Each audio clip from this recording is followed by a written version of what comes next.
Hello नमस्कार दोस्तों, आप सभी का स्वागत है आपके अपने यूट्यूब चैनल सुशील ऑनलाइन कोचिंग में। तो इस समय हम लोग स्टडी कर रहे हैं कक्षा 10 की साइंस प्रकाश का प्रवर्तन एवं अपवर्तन। ठीक है, तो हमने जो है पिछले वीडियो यानी पार्ट 2 में हमने पढ़ा था गोलीय दर्पण और गोलीय दर्पण के प्रकार। अब पार्ट 3 में हम लोग पढ़ने वाले हैं गोलीय दर्पण से संबंधित कुछ परिभाषाएं। क्या? गोलीय दर्पण से संबंधित कुछ परिभाषाएं। ठीक है, तो आइए हम लोग समझते हैं। तो सबसे पहले हम लोग पढ़ेंगे कि दर्पण का ध्रुव क्या होता है, यानी सबसे पहले हम लोग पढ़ेंगे कि दर्पण का ध्रुव क्या होता है। तो आइए हम लोग समझते हैं।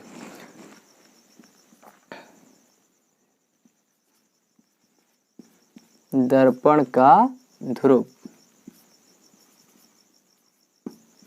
जिसको अंग्रेजी में बोलते हैं पोल ऑफ मिरर। क्या बोलते हैं? पोल ऑफ मिरर बोलते हैं। ठीक है, तो आइए इसको हम लोग समझते हैं। ठीक है, तो मान लीजिए ये कोई गोलीय दर्पण है। क्या है? ये कोई गोलीय दर्पण है।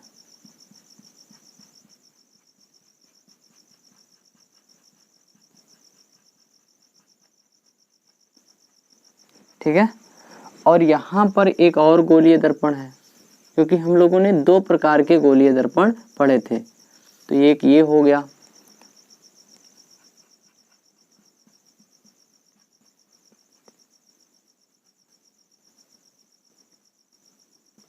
तो शायद ये बात समझ में आ गई होगी कि जो ऊपर वाला है ये है अवतल दर्पण। कौन सा दर्पण है? अवतल दर्पण है। ठीक है, और जो नीचे वाला है ये है उत्तल दर्पण। कौन सा दर्पण है? उत्तल दर्पण है। ठीक है, अब हम लोगों को समझना है कि दर्पण का ध्रुव क्या होता है। तो ये जो गोलीय दर्पण है, यानी कहने का मतलब जो अवतल दर्पण है, उत्तल दर्पण है, तो इस अवतल दर्पण का जो परावर्तक पृष्ठ है, यानी ये वाला जो भाग है, यही प्रकाश का प्रवर्तन करता है। तो इस अवतल दर्पण का जो परावर्तक पृष्ठ होता है, इसका जो मध्य बिंदु होता है, क्या होता है? मध्य बिंदु, यानी इस पूरे लंबाई, यानी इस गोलीय दर्पण की पूरी लंबाई का जो मध्य बिंदु होता है, वही कहलाता है क्या? दर्पण का ध्रुव कहलाता है। क्या कहलाता है?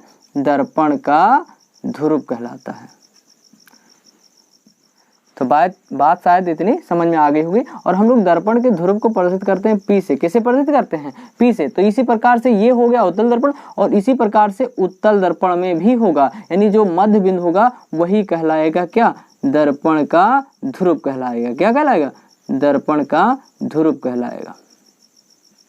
ठीक है, और इसको हम लोग प्रदर्शित करेंगे P से प्रदर्शित करेंगे। किससे प्रदर्शित करेंगे?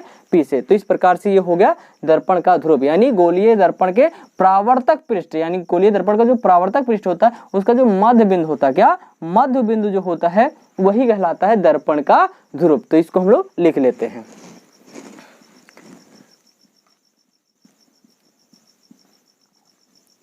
गोलीय दर्पण के परावर्तक पृष्ठ के गोलीय दर्पण के परावर्तक पृष्ठ के मध्य बिंदु, कौन से बिंदु? मध्य बिंदु को दर्पण का ध्रुव कहते हैं। क्या कहते हैं? दर्पण का ध्रुव कहते हैं। और इसको प्रदर्शित करते हैं P से। किसे प्रदर्शित करते हैं? P से प्रदर्शित करते हैं। तो ये हो गया दर्पण का ध्रुव। अब हम लोग समझेंगे कि वक्रता केंद्र किसे कहते हैं, यानी दूसरा पॉइंट है वक्रता केंद्र।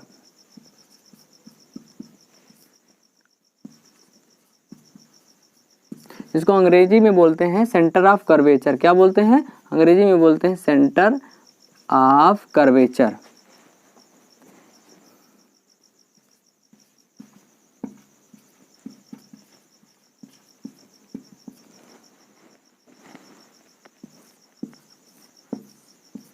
तो इसको हम लोग समझते हैं कि सेंटर ऑफ कर्वेचर यानी दर्पण का वक्रता केंद्र क्या होता है। तो समझिए यहाँ पे जो ये गोलीय दर्पण है, यानी ये जो गोलीय दर्पण है ये क्या है कि ये किसी कांच के खोखले गोले का ही भाग होता है। क्या? ये जो गोलीय दर्पण है किसी कांच के खोखले गोले का ही भाग होता है। इसी प्रकार से ये भी, ठीक है, तो ये कांच के खोखले गोले का ही भाग होता है। तो ये गोलीय दर्पण या ये अवतल दर्पण जिस कांच के खोखले गोले का भाग होता है उसका जो केंद्र बिंदु होता है, क्या, उसका जो केंद्र होता है, यही केंद्र कहलाता है क्या, वक्रता केंद्र या दर्पण का वक्रता केंद्र। यानी गोलीय दर्पण जिस कांच के खोखले गोले का भाग होता है उसका जो केंद्र होता है वही कहलाता है दर्पण का वक्रता केंद्र। तो आइए इसको हम लोग लिख लेते हैं। गोलीय दर्पण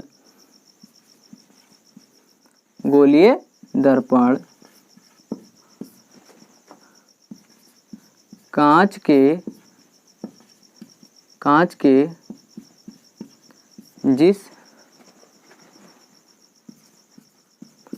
के जिस खोखले गोले का भाग होता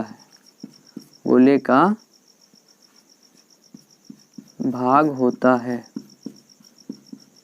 भाग होता है उसका केंद्र, यानी उस खोखले गोले का केंद्र, उसका केंद्र गोलीय दर्पण का वक्रता केंद्र कहलाता है। क्या कहलाता है, गोलीय दर्पण का वक्रता केंद्र कहलाता है, वक्रता केंद्र कहलाता है।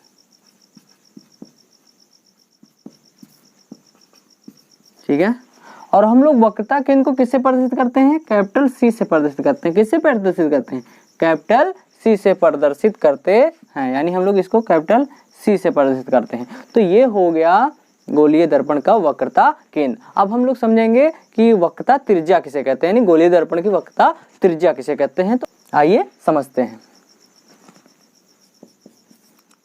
वक्रता त्रिज्या,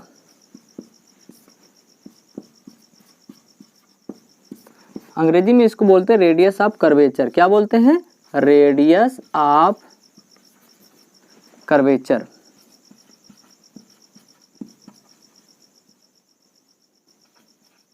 ठीक है, तो आइए समझते हैं इसको कि वक्रता त्रिज्या किसे कहते हैं। तो यहाँ पे जो गोलीय दर्पण है वो किसी कांच के खोखले गोले का ही भाग होता है। गोलीय दर्पण जो होता है वो कांच के खोखले गोले का ही भाग होता है। तो इस खोखले गोले की जो त्रिज्या होती है, यानी इस कांच के खोखले गोले की जो त्रिज्या होती है, यानी ये जो त्रिज्या होती है, कांच के खोखले गोले की जो त्रिज्या होती है, यही त्रिज्या कहलाती है क्या, वक्रता त्रिज्या। क्या कहलाती है, वक्रता त्रिज्या कहलाती है। तो शायद ये बात आपको समझ में आ गई होगी। वक्रता त्रिज्या कहलाती है और इसको हम लोग प्रदर्शित करते हैं कैपिटल आर से। किसे प्रदर्शित करते हैं, कैपिटल आर से प्रदर्शित करते हैं। तो इसको हम लोग लिख लेते हैं। गोलीय दर्पण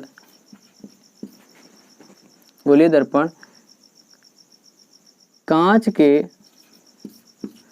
के जिस खोखले गोले का भाग होता है, जिस खोखले गोले का, कांच के खोखले गोले का भाग होता है उसकी त्रिज्या, क्या, उसकी त्रिज्या गोलीय दर्पण की वक्रता त्रिज्या कहलाती है। क्या कहलाती है, गोलीय दर्पण की वक्रता त्रिज्या कहलाती है।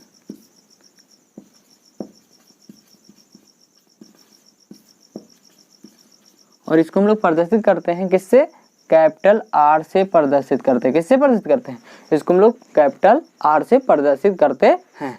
तो शायद इतनी बात आप लोगों को समझ में आ गई होगी। अब हम लोग पढ़ेंगे अगला पॉइंट।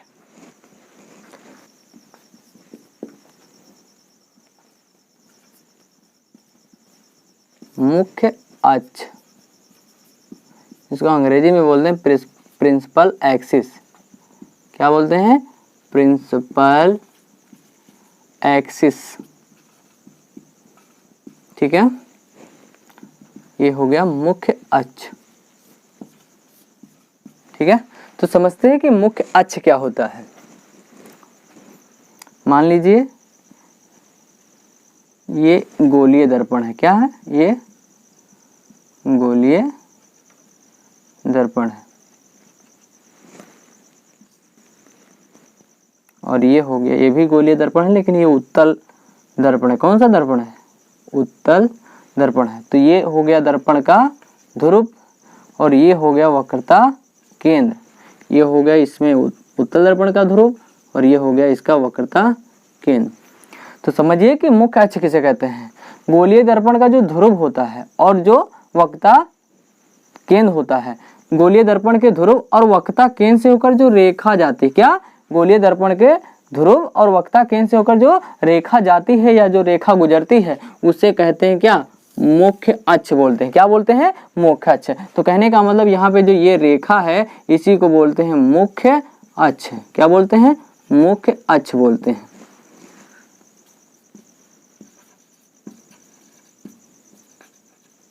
तो शायद ये बात आप लोगों को समझ में आ गई होगी, ठीक है। तो अब हम लोग इसको लिख लेते हैं। गोलीय दर्पण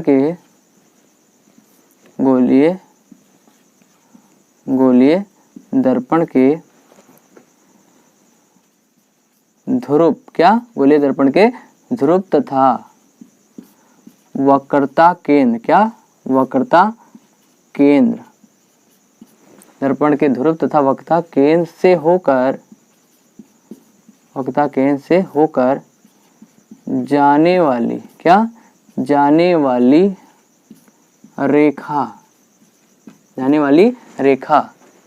मुख्य अक्ष कहलाती। क्या कहलाती है, मुख्य अक्ष कहलाती है।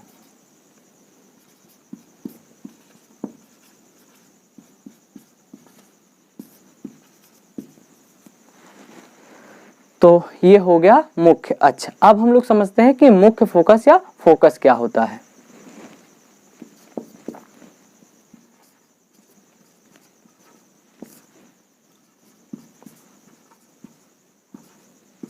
मुख्य फोकस या फोकस, इसको अंग्रेजी में बोलते हैं प्रिंसिपल फोकस आर फोकस, क्या, फोकस, ठीक है। तो ये हो गया मुख्य फोकस या focus, principal focus or focus, ठीक है। तो हम लोग जानेंगे कि मुख्य फोकस या फोकस किसे कहते हैं।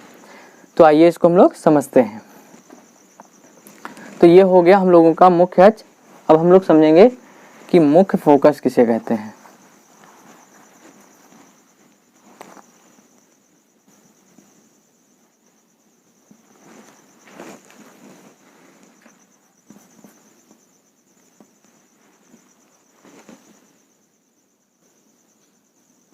ठीक है, अब ये हो गया, ये गोलीय दर्पण है, क्या है, गोलीय दर्पण है। अब मान लीजिए यहाँ पे प्रकाश की किरणें आ रही हैं, क्या, मान लीजिए प्रकाश की किरणें आ रही हैं,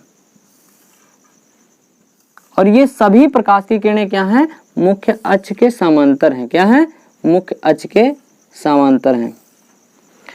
अब क्या होगा कि ये जो प्रकाश की किरणें हैं, क्या, ये जो प्रकाश की किरणें हैं जो मुख्य अक्ष के समांतर आ रही हैं, क्या होगा कि ये जब दर्पण से टकराएंगे, यानी जब गोलीय दर्पण से टकराएंगे तो इनका परावर्तन होगा। क्या होगा, इनका परावर्तन होगा। तो परावर्तन के पश्चात ये मुख्य अक्ष से होकर गुजरती हैं, यानी मुख्य अक्ष पर स्थित किसी बिंदु से होकर जाती हैं। क्या होता है कि परावर्तन जब होता है इन किरणों का, तो ये क्या करती हैं कि परावर्तन जब इन किरणों का होता है तो ये मुख्य अक्ष पर स्थित किसी बिंदु से होकर जाती हैं।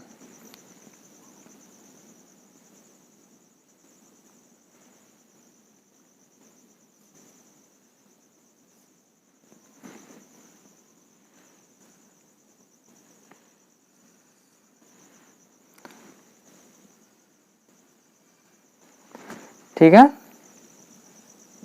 यानी ये किरणें जो होती हैं, ये परावर्तन के पश्चात क्या होता है कि मुख्य अक्ष पर स्थित किसी बिंदु से होकर जाती हैं।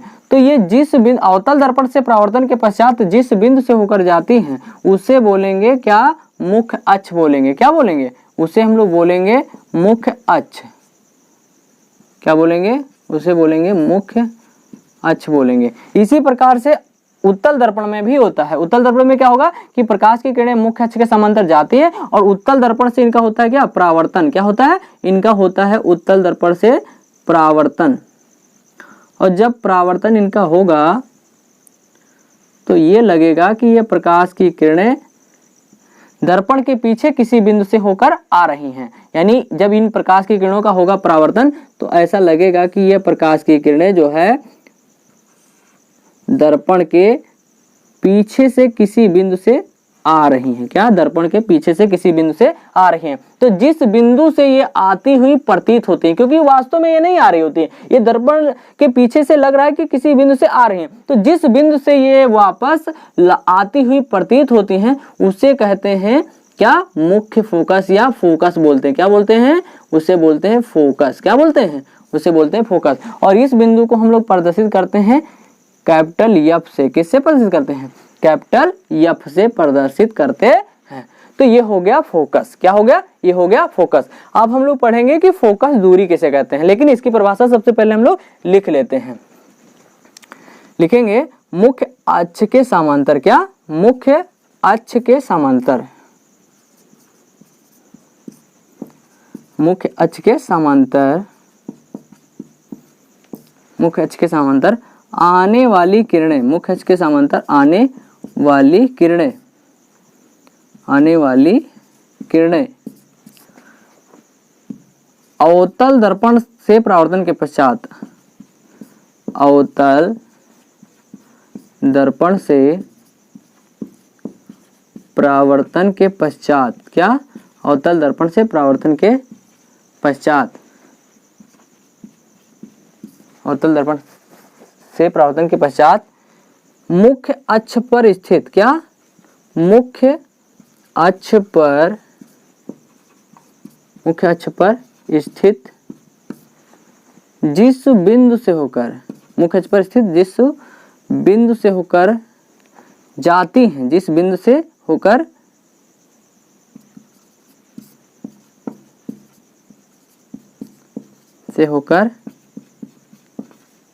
जाती हैं या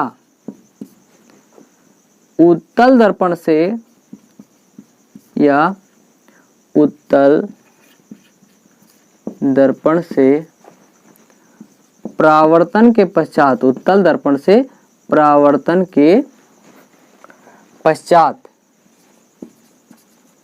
उत्तल दर्पण से परावर्तन के पश्चात मुख्य अक्ष पर स्थित। क्या, मुख्य अक्ष पर स्थित, मुख्य अक्ष पर स्थित जिस बिंदु,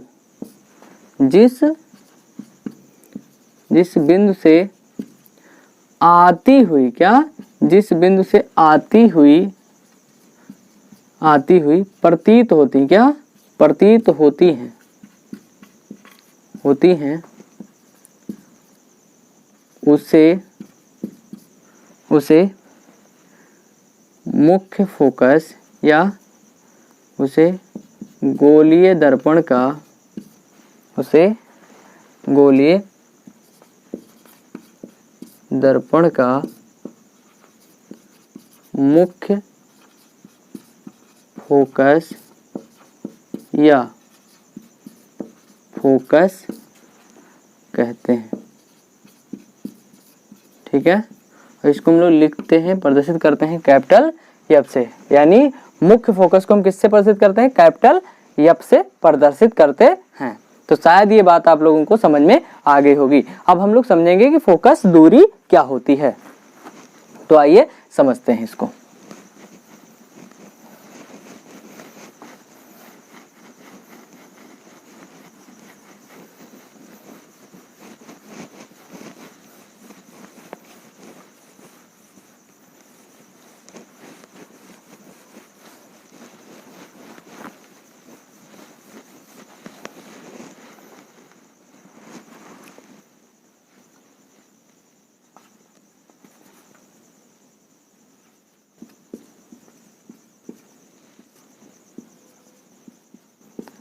जिसको अंग्रेजी में कहते हैं फोकल लेंथ। क्या बोलते हैं?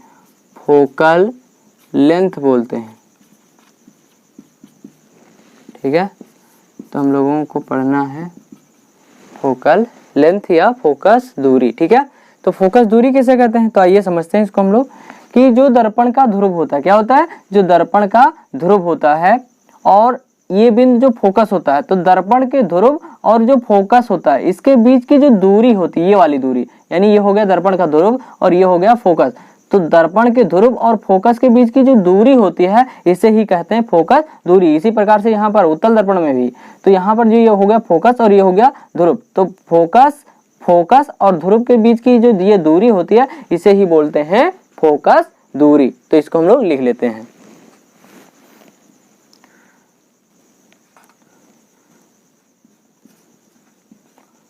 गोलीय दर्पण के ध्रुव तथा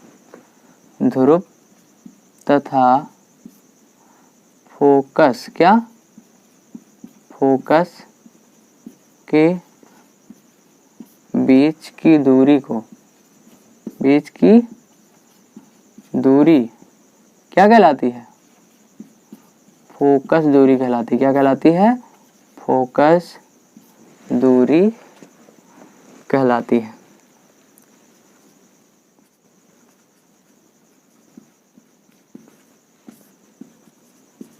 ठीक है, तो ये हो गया फोकस दूरी, यानी गोलीय दर्पण के ध्रुव तथा फोकस के बीच की दूरी को क्या कहते हैं? फोकस दूरी कहते हैं। और फोकस दूरी को हम लोग स्मॉल एफ से प्रदर्शित करते हैं। किससे प्रदर्शित करते हैं? स्मॉल एफ से प्रदर्शित करते हैं। तो ये हो गया फोकस दूरी। अब हम लोग समझेंगे कि दर्पण का द्वारक किसे कहते हैं, यानी जो दर्पण का द्वारक होता है क्या होता है।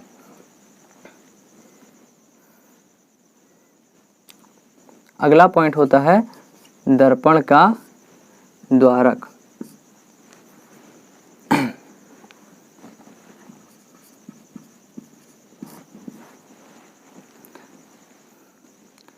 यानी इसको बोलते हैं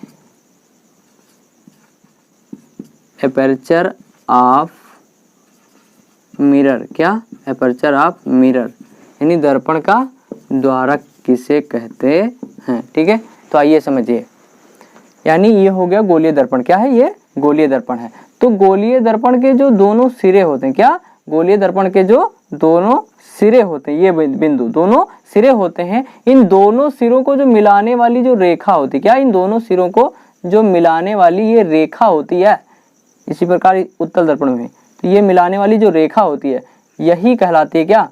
दर्पण का द्वारक। क्या कहलाती है? दर्पण का द्वारक कहलाती है। क्या कहलाती है? दर्पण का द्वारक कहलाती है। यानी ये जो रेखा होती है जो दोनों सिरों को मिलाती है, ये वाली और ये वाली दोनों सिरे हैं, इनको जो रेखा ये मिलाती है यही कहलाती है दर्पण का द्वारक। क्या कहलाती है? दर्पण का द्वारक कहलाती है। तो इसको हम लोग लिख लेते हैं कि गोलीय दर्पण के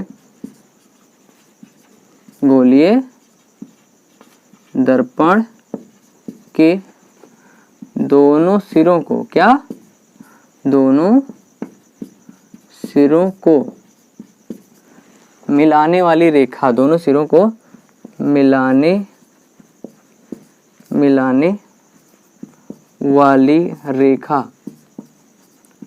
वाली रेखा दर्पण का द्वारक कहलाती। क्या कहलाती है? दर्पण का द्वारक कहलाती है। तो ये हो गया दर्पण का द्वारक, यानी गोलीय दर्पण के दोनों सिरों को, यानी गोलीय दर्पण के दोनों सिरों को मिलाने वाली जो रेखा होती है वही कहलाती है दर्पण का द्वारक। अब हम लोग अगला पॉइंट पढ़ेंगे फोकस तल। क्या? फोकस तल, यानी इसको हम लोग फोकस प्लेन भी बोलते हैं। क्या बोलते हैं? Focus plane.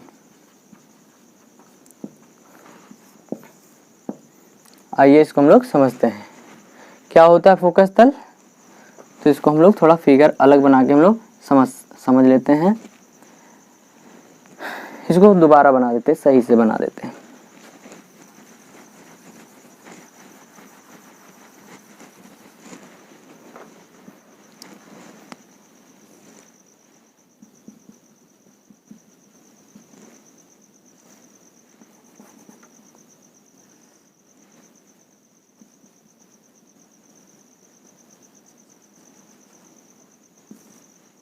ठीक है। तो ये बिंदु हो गया ध्रुव, ये हो गया वक्रता केंद्र और ये हो गया फोकस। क्या हो गया? ये हो गया फोकस। तो यहाँ पर हमको पढ़ना है कि फोकस तल किसे कहते हैं। तो ये हो गया क्या, ये कौन सी रेखा, ये मुख्य अक्ष है। क्या है? ये मुख्य अक्ष है। ठीक है।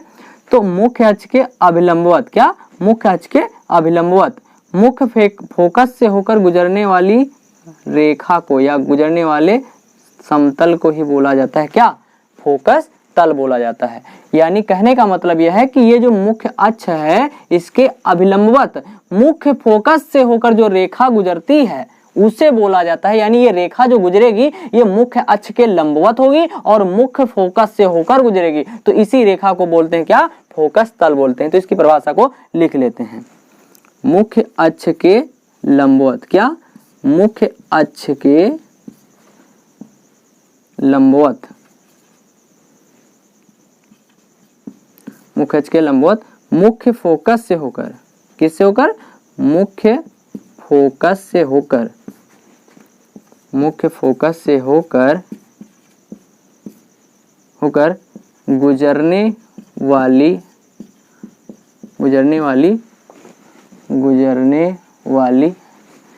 रेखा, गुजरने वाली रेखा या समतल या कुछ भी कह सकते हो, रेखा को फोकस तल बोलते हैं। क्या बोलते हैं?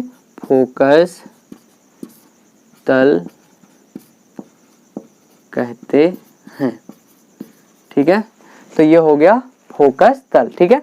अब हम लोग अगला टॉपिक पढ़ेंगे कि वस्तु किसे कहते हैं। वस्तु, इसको अंग्रेजी में कहते हैं ऑब्जेक्ट। क्या बोलते हैं?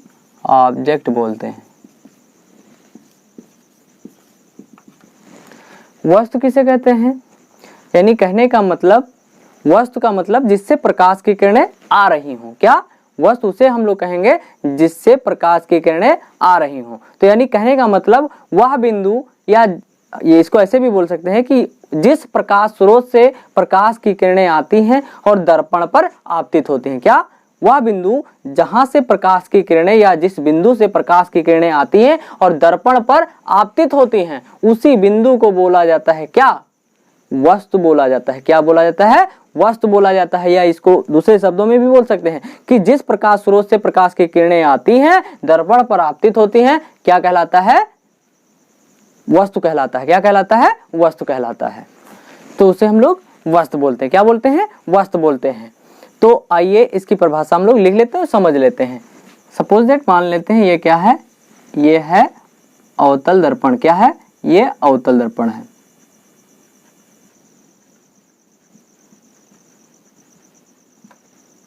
ठीक है।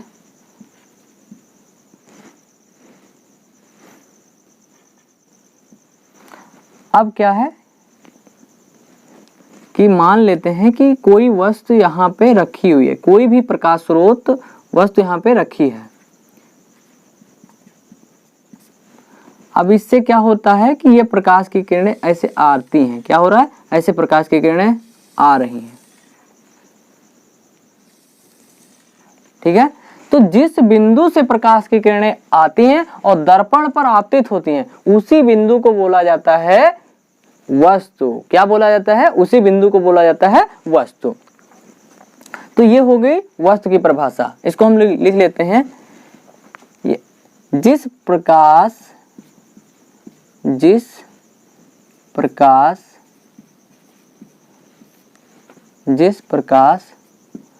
स्रोत से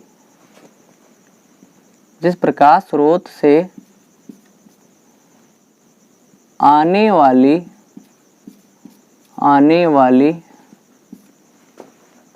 जिस प्रकाश स्रोत से आने वाली प्रकाश की किरणें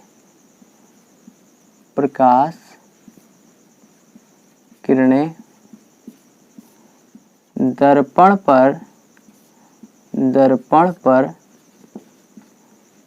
आपतित, क्या? आपतित होती हैं, उस बिंदु को, क्या? उस बिंदु को या उस स्रोत को, उस बिंदु या जिसको हम लोग स्रोत बोल सकते हैं।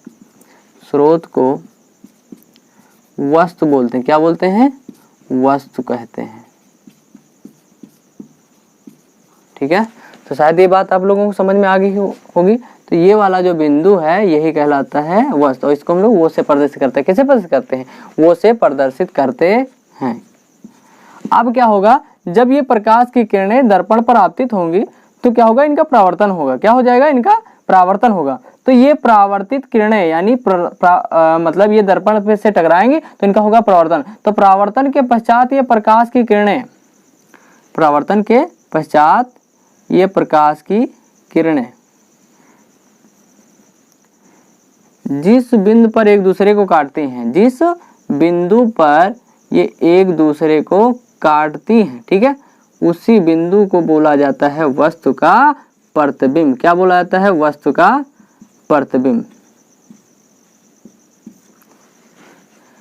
यानी ये प्रकाश की किरणें जो परावर्तन के पश्चात जिस बिंदु पर एक दूसरे को काटती हैं वही बिंदु कहलाता है वस्तु, यानी इस वस्तु का ये प्रतिबिंब कहलाएगा। क्या कहलाएगा? प्रतिबिंब कहलाएगा। तो ये हो गया अवतल दर्पण के द्वारा प्रतिबिंब। अगर इसी तरीके से देख लिया जाए कि उत्तल दर्पण के द्वारा,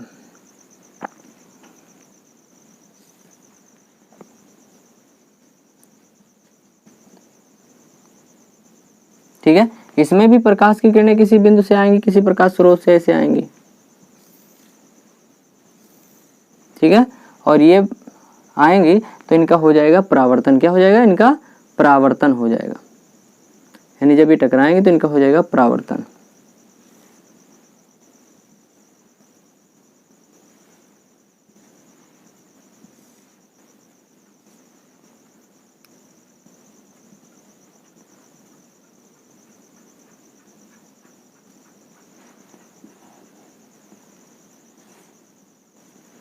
ठीक है, तो ये जिस बिंदु से ये प्रकाश की किरणें आती हुई प्रतीत होती हैं वही बिंदु कहलाता है वस्तु का प्रतिबिंब। क्या कहलाता है? वस्तु का प्रतिबिंब।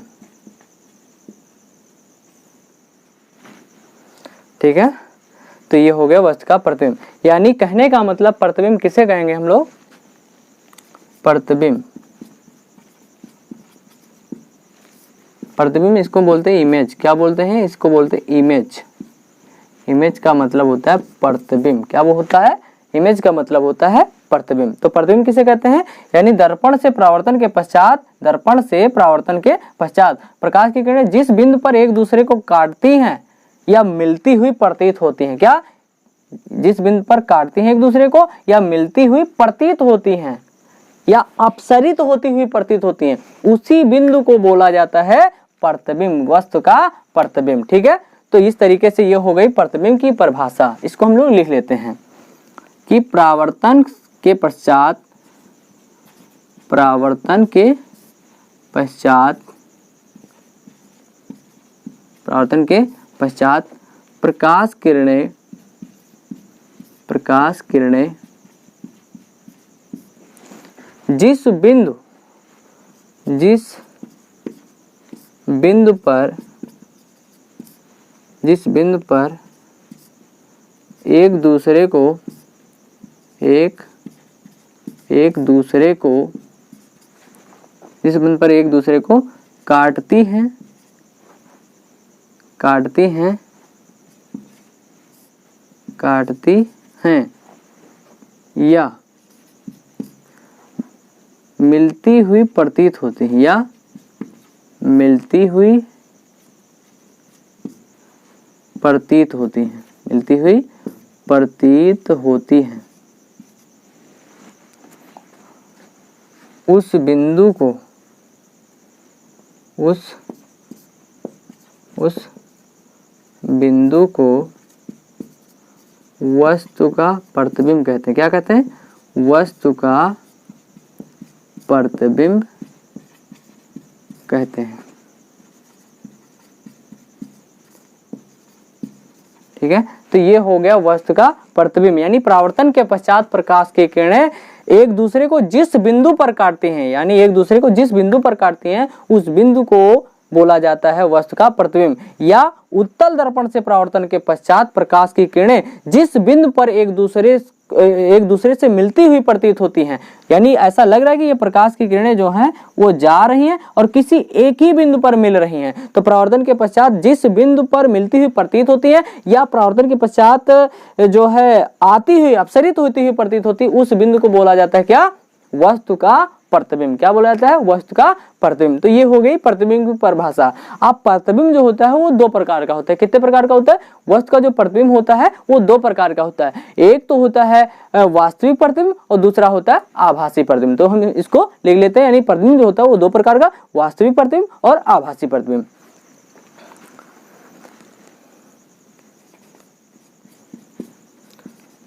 प्रतिबिंब दो प्रकार का होता है। कितने प्रकार का? दो प्रकार का होता है।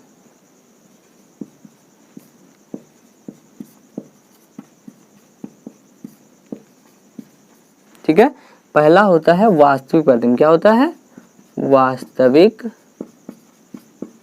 प्रतिबिंब। ठीक है, जिसको अंग्रेजी में बोलते हैं रियल इमेज। क्या बोलते हैं? रियल इमेज बोलते हैं। ठीक है, और दूसरा होता है आभासी प्रतिबिंब। कौन सा? दूसरा होता है आभासी प्रतिबिंब, जिसको बोलते हैं विर्चुअल इमेज। क्या बोलते हैं? विर्चुअल इमेज बोलते हैं। तो इस प्रकार से प्रतिबिंब जो होता है वो दो प्रकार का होता है, वास्तविक प्रतिबिंब और आभासी प्रतिबिंब। तो वास्तविक प्रतिबिंब क्या होता है और आभासी प्रतिबिंब क्या होता है, इसको समझते हैं। यदि परावर्तन के पश्चात क्या? यदि परावर्तन के पश्चात प्रकाश की किरणें वास्तव में किसी बिंदु पर काट रही हैं एक दूसरे को। बात समझ में आ रही है? यानी यदि परावर्तन के पश्चात प्रकाश की किरणें वास्तव में यानी एक दूसरे को काट रही हैं, तो इसी बिंदु को यानी ऐसे प्रतिबिंब को बोला जाता है वास्तविक प्रतिबिंब। क्या बोला जाता है? वास्तविक प्रतिबिंब बोला जाता है। ठीक है, और जो आभासी प्रतिबिंब होता है वो ये होता है कि परावर्तन के पश्चात प्रकाश की किरणें यदि किसी एक बिंदु से अपसरित होती हुई प्रतीत होती है, यानी मतलब ऐसा लग रहा है कि उस बिंदु से आ रही हैं, लेकिन ऐसा होता नहीं कि उस बिंदु से आ रही हैं, लेकिन लग रहा है कि किसी एक बिंदु से पीछे, दर्पण के पीछे किसी एक बिंदु से आ रही हैं। तो जिस बिंदु से प्रकाश की किरणें परावर्तन के पश्चात अपसरित होती प्रतीत होती है, उसी बिंदु को बोला जाता है क्या? आभासी प्रतिबिंब। क्या बोला जाता है? आभासी प्रतिबिंब बोला जाता है। तो इसकी परिभाषा हम लोग लिख लेते हैं।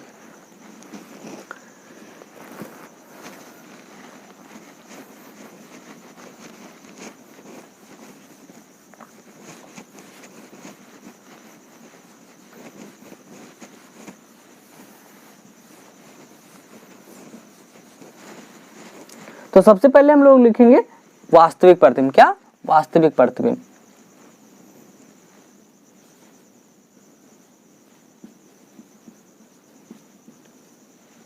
वास्तविक प्रतिबिंब।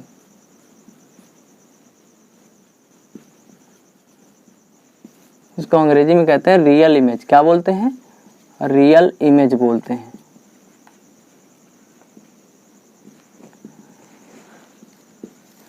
इसकी परिभाषा क्या होती है कि यदि परावर्तन के पश्चात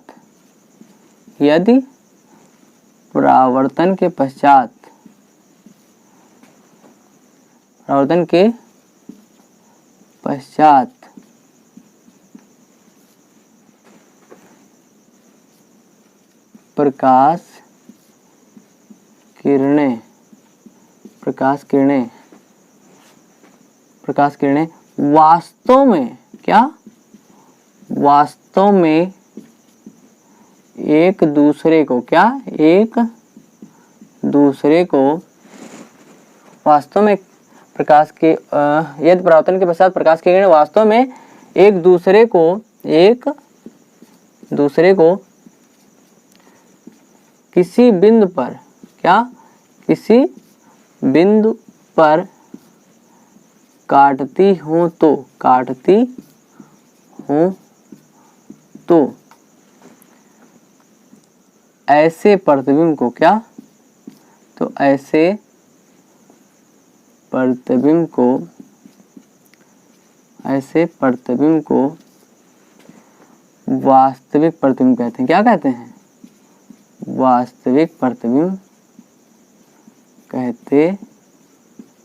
ठीक है, तो ये हो गया वास्तविक प्रतिबिंब। अब हम लोग ले लेते हैं आभासी प्रतिबिंब। क्या आभासी प्रतिबिंब क्या होता है?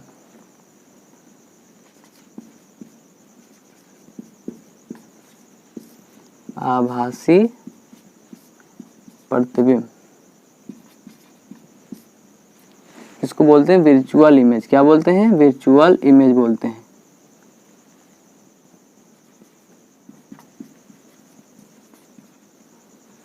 ठीक है, यानी इसमें क्या होगा, यदि परावर्तन के पश्चात प्रकाश की किरणें वास्तव में किसी बिंदु पर ना काटे बल्कि किसी एक बिंदु से अपसरित होती हुई प्रतीत हो तो उस बिंदु को बोला जाता है आभासी प्रतिबिंब। क्या बोला जाता है? आभासी प्रतिबिंब। यदि परावर्तन के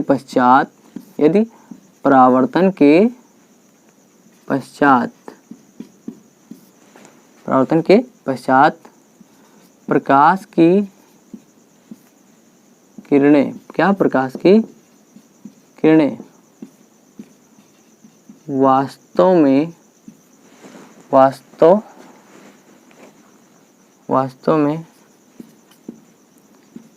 किसी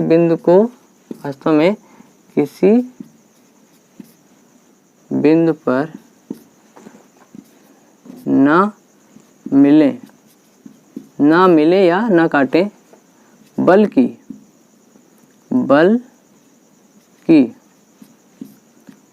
किसी बिंदु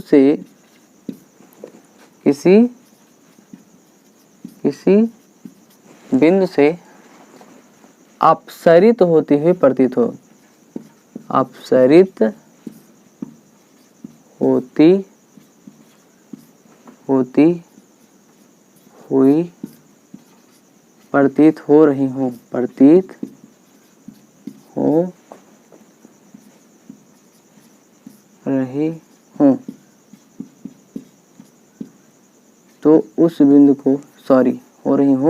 तो उस बिंदु को उस बिंदु को आभासी प्रतिबिंब कहते हैं। क्या कहते हैं? आभासी प्रतिबिंब कहते हैं। आभासी प्रतिबिंब कहते हैं। ठीक है, तो ये हो गया हम लोगों का वास्तविक प्रतिबिंब और आभासी प्रतिबिंब। ठीक है, तो शायद इतनी बातें आपको समझ में आ गई होंगी।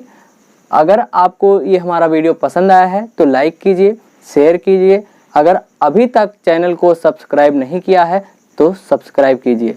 धन्यवाद।